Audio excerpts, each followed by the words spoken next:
With set 5 underway, it means there's a whole new meta, and oh boy, it changed a lot. It gave support to just about every deck that has been released in Divine so far. At the tippity top of that mountain though, is the new Destined King of Infinity Levidras Imperio. Levidras originally came out of set 4, and it was kind of lackluster. However, before we even got the set in English, they revealed a brand new form of him in Levidras Imperio. Imperio was a huge power boost for the deck by being able to place more Infinity Eyes markers a turn, and gives a lot more freedom on where you can place them compared to normal Levidras. Infinity Eyes markers do nothing on their own, but while you have a Levidras Vanguard, then they will give your units additional power and make the opponent's units lose power while drawing you cards. It also got 2 really good new support cards, starting with Karmnet. Karmnet is a rearguard that every single deck would love to play. It revives itself from the drop zone for only a Soul Blast, then can retire itself and another unit to draw a card.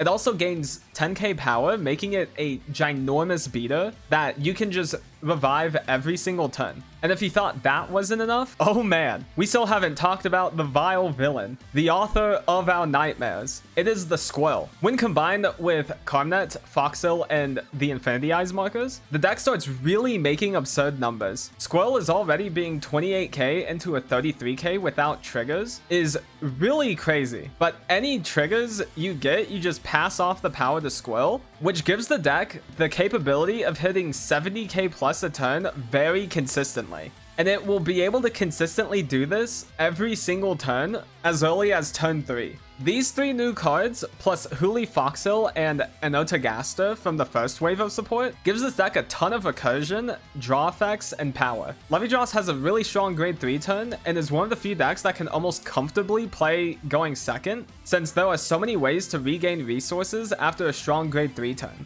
Due to all these effects that generate you advantage, Levidras solidifies itself as the best deck since it can play a strong grade 3 turn and be able to play a long game through each marker essentially being a draw 2, since they draw in minus power. The only deck that can even keep up with the Destined King's durability is the Fated King of Miracles Rezael Vita. Rezael got 2 new cards this set with the Fated King and Gabuelius. The Fated King is like normal Rezael, but gains a lot more power with it. It can also call a 3rd unit from drop without having to rely on your damage count. Gabuelius is a perfect support card with the Fated King, since it allows you to stack the top of your deck, and it gains the ability to drive check from rearguard. When combined with Rezael's Divine skill, you can have a 4 drive check turn while also shuffling all of your criticals back in. Due to how generic the Fated King is, the deck can play almost anything in its arsenal. The primary rearguards it does rely on though are Selgaon and Nilberis. Selgaon is a 13k booster that can retire itself to look at the top 2 cards, put one in the hand and the other on the bottom.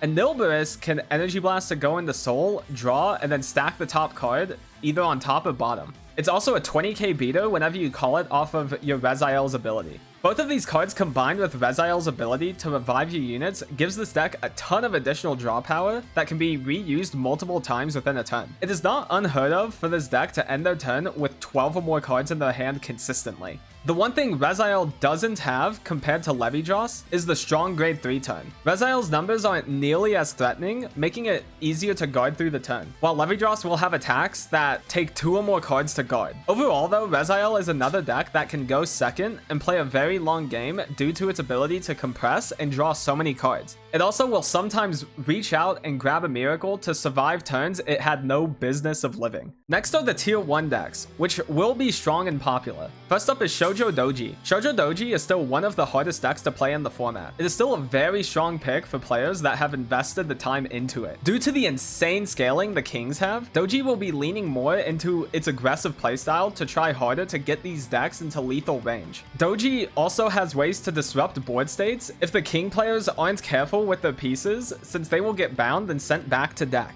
It is one of the few decks that can tutor and reuse perfect guards throughout a game, which is very important with how big the numbers get from decks nowadays. Outside of that though, the deck is still very capable and is still able to trounce any deck under it. Bushiroad has announced their English conference towards the end of the month, so if they end up doing the Doji hit of ease it out to 1, then the deck will probably fall lower down the list. Alongside Shojodoji is the last of the new forms, which is Varga Rakshasa. Varga's new form and new support with Storm Slasher gave this deck a much higher ceiling and an easier time getting there, since Varga Rakshasa doesn't need the opponent at 4 damage for its divine skill. It also gained access to a full board wipe, meaning no units are safe from getting retired anymore. Right now, the decks previously mentioned have multiple ways to get around this by clearing their own boards, and have easy ways to rebuild their boards each turn.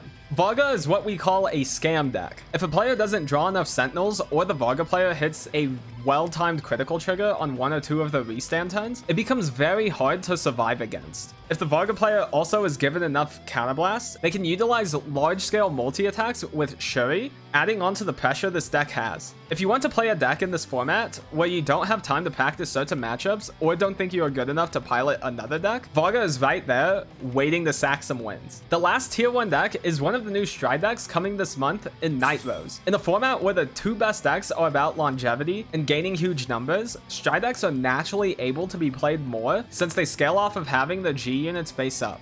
Nightrose looks to mill cards from the deck and compress down to only crits, all while having access to the cards in the drop zone each turn. In a format where the 2 best decks don't have ways to remove units on the opponent's board, Nightrose can really take advantage of that by calling back perfect guards. They can use Ghost Chase or the Sweet Shop set order to use those sentinels multiple times within a game.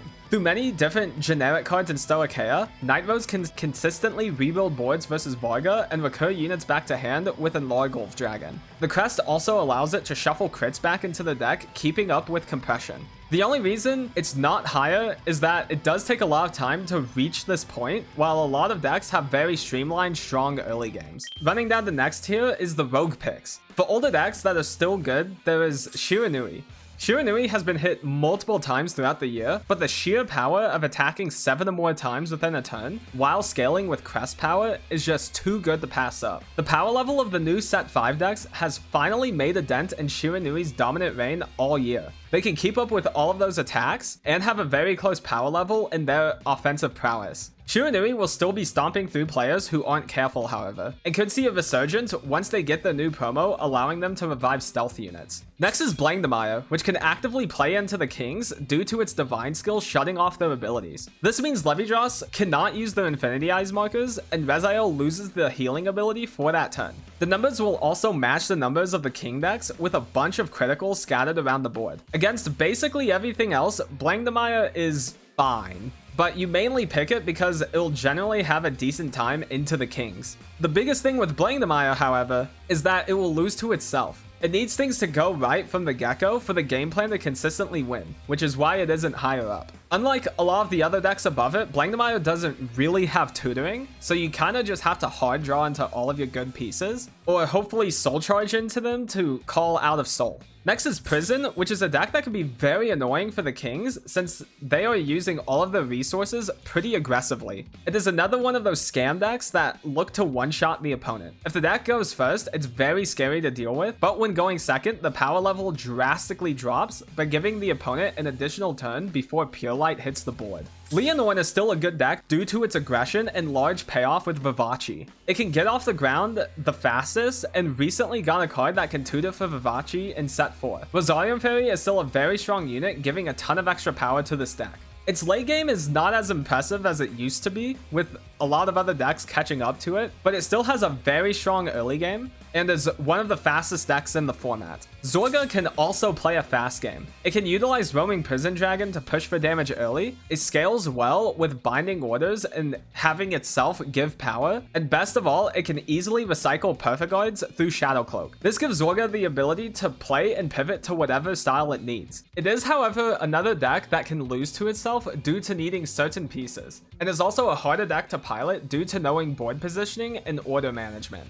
There are so many ways you can build Zorga that you can really gear it to whatever matchups you're specifically looking to beat. Lyle Odium is a solid deck coming out of set 5 and has done very well in Japan. However, due to a missing promo, it doesn't have as strong of an early game in this format. It does have one of the strongest kill turns in the game through its divine skill, giving a new battle phase and resetting triggers. Odium does have a pretty awful matchup into Levidras though, due to Levidras being able to farm hand and stack markers onto Odium's board. The numbers don't hit hard enough through a marker where they need to guard with more than 2 cards. Odium though can still have a very strong kill turn into almost everything else in the format, which keeps it here in the rogue tier. Hari is the other new deck set that came out with Nightrose. Hari in a vacuum is a worse version of Nightrose though. It will hit harder and has an easier time reaching multi-attack, giving the deck stronger turns overall. In return, however, it has much less defensive capabilities, which is currently more important for a stride deck to have. Hari can still perform decently well in this format, but it may struggle to find its footing throughout the early game against a lot of decks. And the last deck in this tier is Elid Glemma. With Moe Flash in Jumbo's Crusher, this deck quickly went from a nothing burger to a Krabby Patty. Elid Glemma now can put out the strongest, almost unstoppable combo a deck in Standard has ever seen.